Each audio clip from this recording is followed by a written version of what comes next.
嗨，大家好啊！又係我君君老師雅言大講堂嘅主講者黃慧君，君君老師不忽黃。係啊，嚟到我哋雅言大講堂嘅第34集。大家係咪好期待我今日講咩呢？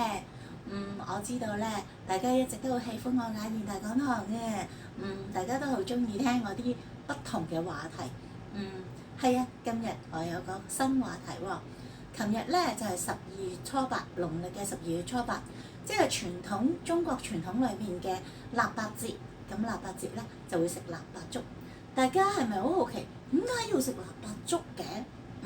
其實有好多嘅民間傳說，其中我會抽選大約3個民間傳說出嚟俾大家聽嘅。第一個就係呢個咧係好多人拜嘅一個，即係普遍啦嘅人都會拜嘅一個講法嘅，就話傳統上咧喺清朝嘅時候有一個皇帝，咁咧佢就向天祈福，咁因為皇帝要祈雨啊、祈福啊，咁咧等豐收啦、萬民係平安啦，咁大家都係個國運昌隆啦咁樣，所以咧咁佢咧就會祈福，祈完福做咩咧？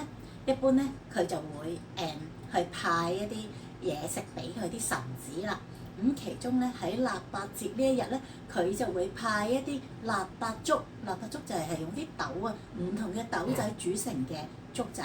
咁咧去俾各種臣子食。甚至咧有啲臣子咧就會去派去俾民間，俾各種平民去食啦。咁咧就係表示咧佢哋表示豐收。咁而皇帝咧，亦都會另外一樣嘢，佢嘅分出嚟嘅嘢咧，就係豬肉，佢會分豬肉嘅。咁咧就係話，佢皇帝分豬肉咧，表示大家都有得食啦，咁咧就即係其實係一個祝福嘅意義。咁皇帝咧就吩咐俾佢哋咁樣啦，分佢嘅財富啦，分佢嘅福氣啦。咁佢祈完福之後咧，就派俾大家食嘅。咁當時嘅臣子係要食晒佢嘅，唔可以嘥嘅喎，知唔知道？好啦，呢個係其中一個講法。第二個講法咧就係話，民間咧都喜歡派臘八粥嘅，咁咧就等啲人民咧，即各個鄉民啊、市民啊都可以有得食。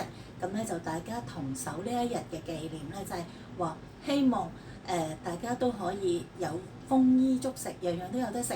咁咧就大家都要節儉，唔好嘥，所以咧大家一齊食呢個用豆仔做成嘅粥仔，咁等大家咧可以咧紀念蒼生之間咧有呢碗粥仔食，大家都節儉，大家都同守呢個富貴平安，咁咧就都係一個祝福嘅意義嚟嘅。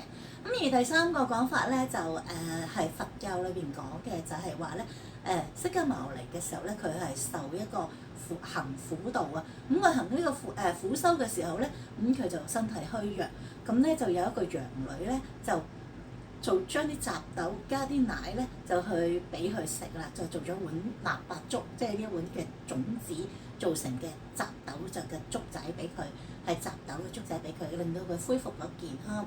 咁所以咧，民間傳說咧就為咗紀念呢件事咧，就會食臘八粥，所以佛教咧亦都會派臘八粥嘅。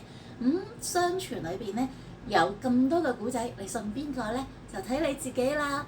嗱，我哋今日就講到呢度啦。不過我都有食臘八粥嘅習慣，因為其實都幾好味嘅。其實同渣渣差唔多，同紅豆沙又差唔多。其實都好你自己好個人嘅喜歡。臘八粥除咗用雜豆做之外咧，有啲人可能會加上花生啦，或者係一啲芋頭啦，用奶啦，即係加啲花奶落去啦，甚至會有加米落去嘅，加米落去做。咁臘八粥嘅造成咧就有鹹食，亦都有甜食。咁啊睇你喜歡啦。好，今日就講到呢度啦，拜拜啦！雅言大講堂嘅34講到呢度啦，拜拜。